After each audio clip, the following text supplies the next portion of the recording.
പ്രേക്ഷകരെ, first on report. നിയമസഭാ തെരഞ്ഞെടുപ്പിലെ സീറ്റ് വിഭജനം ചർച്ച ചെയ്യാൻ കോൺഗ്രസ് നിർണായക യോഗം കൊച്ചിയിൽ ചേരുന്നു. സർവേ റിപ്പോർട്ടും തെരഞ്ഞെടുപ്പ് മുന്നൊരുക്കങ്ങളും ചർച്ചയാവും. ദീപാദാസ് മുൻഷി, KC വേണുഗോപാൽ, VD സതീശൻ, സണ്ണി ജോസഫ്, അടൂർ പ്രകാശ്, രമേശ് ചെന്നിത്തല എന്നിവർ പങ്കെടുക്കുകയാണ്. ദൃശ്യങ്ങൾ കാണാം റിപ്പോർട്ടറിൽ.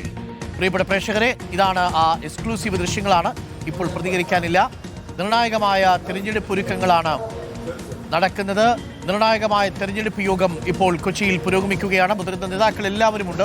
പ്രതിപക്ഷ നേതാവ് VD സതീശനുണ്ട്, അടൂർ പ്രകാശുണ്ട്.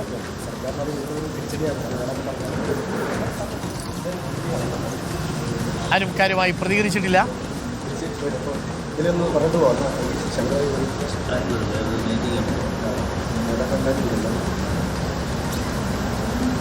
ഇപ്പോൾ മുതിർന്ന നേതാക്കൾ എത്തിയിട്ടുണ്ട്. അടൂർ പ്രകാശ്, രമേശ് ചെന്നിത്തല, VD സതീശൻ, KC വേണുഗോപാൽ തുടങ്ങിയ മുതിർന്ന നേതാക്കൾ കൊച്ചിയിലേക്ക് എത്തുന്നു. കൊച്ചിയിൽ നിർണായകമായ യോഗമാണ്. KC വേണുഗോപാലും ഇപ്പോൾ യോഗത്തിനായിട്ട് എത്തുന്നു. തത്സമയ ദൃശ്യങ്ങളാണ് പ്രേക്ഷകർ കാണുന്നത്. ഇപ്പോൾ പ്രതികരിക്കാനില്ല എന്നാണ് നേതാക്കൾ പറഞ്ഞിരിക്കുന്നത്. വളരെ പ്രധാനപ്പെട്ട നിർണായകമായ യോഗമാണ് ഇപ്പോൾ ചേരുന്നത്. ദീപാദാസ് മുൻഷി ഉണ്ട്, VD സതീശനുണ്ട്, AP അനിൽകുമാറുണ്ട്, Deepa Das Munshi, KC Venugopal, VD Satheesan, Sunny Joseph, Adoor Prakash, Ramesh Chennithala എന്നിവർ പങ്കെടുക്കുന്ന നിർണായകമായ തിരഞ്ഞെടുപ്പ് യോഗമാണ്. സർവേ റിപ്പോർട്ട് ചർച്ചയാകും എന്നുള്ളതാണ്. സ്ഥാനാർത്ഥി നിർണയത്തിലേക്ക് കടക്കണം. പ്രധാനപ്പെട്ട വിഷയങ്ങൾ ഉന്നയിക്കപ്പെടണം. സീറ്റ് വിഭജന ചർച്ച അതിവേഗം പൂർത്തിയാക്കേണ്ടതുണ്ട്.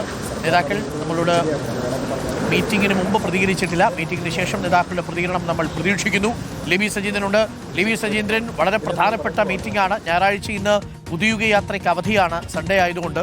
അതുകൊണ്ട് തന്നെ VD സതീശൻ അടക്കമുള്ളവർ ജാഥയിൽ നിന്ന് ഒരു ദിവസത്തെ അവധിയിൽ ഇപ്പോൾ നിർണായക യോഗത്തിനായിട്ട് കൊച്ചിയിലേക്ക് എത്തിച്ചേർന്നിരിക്കുകയാണ്. നിർണായകമായ യോഗമാണ്. ദീപാദാസ് മുൻഷിയുടെ റിപ്പോർട്ടടക്കം ഇന്നത്തെ യോഗത്തിൽ ചർച്ചയാകും.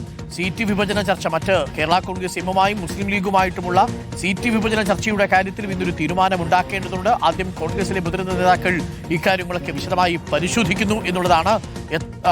എന്തൊക്കെ വിഷയങ്ങളായിരിക്കും ഇന്നത്തെ ഈ നിർണായകമായ തിരഞ്ഞെടുപ്പ് യോഗത്തിലുണ്ടാവുക? ഡോക്ടറും പ്രധാനപ്പെട്ട യോഗം തന്നെ എന്ന് പറയാം. കാരണം നാളെ KPCC ഭാരവാഹികളുടെ യോഗം തിരുവനന്തപുരത്ത് ചേരാനിരിക്കുന്നു. 21-ന് സ്ക്രീനിംഗ് കമ്മിറ്റി ചേരാനിരിക്കുന്നു.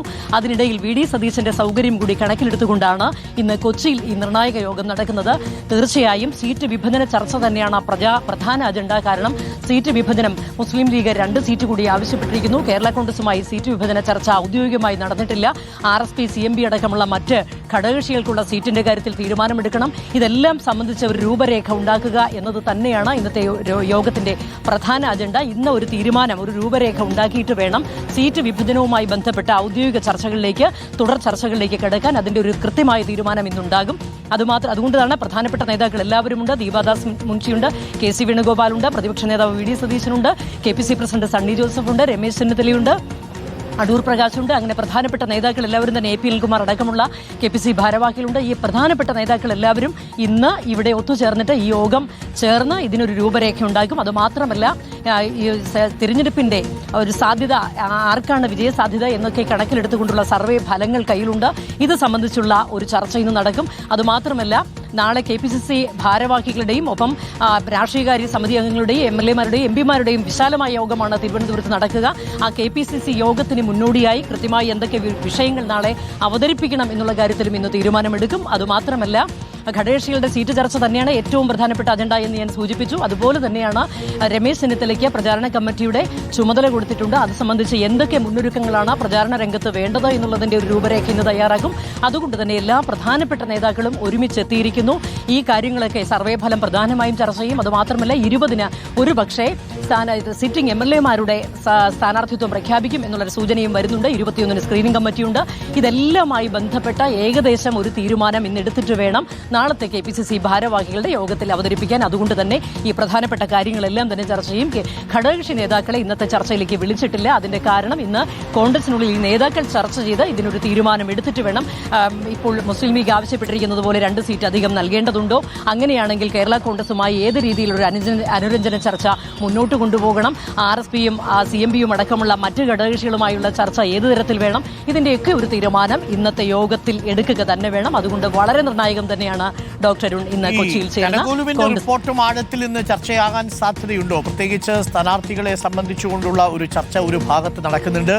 ആ ചർച്ചയും ആ റിപ്പോർട്ടിന്റെ കൂടി അടിസ്ഥാനത്തിലാണ് സീറ്റുകളിൽ ഇനി ധാരണയാകേണ്ടത്. ചില സീറ്റുകളിൽ ഏകദേശ ധാരണയൊക്കെ ആയി എന്നുള്ള വിവരം നമുക്ക് ലഭിക്കുന്നുണ്ട്.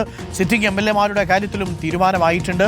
അതിന്റെ അർത്ഥം ഇപ്പോൾ പുറത്തുവരുന്ന വിവരമനുസരിച്ച് വളരെ പെട്ടെന്ന് തന്നെ ഒരുപക്ഷെ മാർച്ച് ആദ്യവാരം തന്നെ 10 ദിവസത്തിനുള്ളിൽ തന്നെ സ്ഥാനാർത്ഥികളുടെ ഏകദേശ ചിത്രം തെളിയുമെന്നാണോ? കാരണം ഇനിയിപ്പോൾ മധുസൂദൻ മിസ്ട്രിയുമായിട്ട് നടത്തുന്ന കൂടിക്കാഴ്ച, നാളത്തെ KPCC ഭാരവാഹികളുടെ കൂടിക്കാഴ്ച, ഇത് രണ്ടും നിർണായകമാണ്.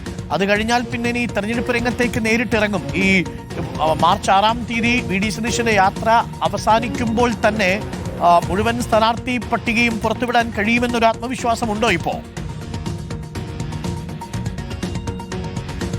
ഡോക്ടർ അരുൺ, തീർച്ചയായും കനകോലൂർ റിപ്പോർട്ട് ചർച്ചയ്ക്ക് വരും എന്നുള്ള കാര്യത്തിൽ തർക്കമില്ല. അതുകൂടാതെയുള്ള സർവേ റിപ്പോർട്ടുകളുണ്ട്. ആ സർവേ നടന്നുകൊണ്ടിരിക്കുന്നു. ചില സർവേ ഫലങ്ങൾ കയ്യിലുണ്ട്. ഇതൊക്കെ വിശദമായി തന്നെ ചർച്ച ചെയ്യും.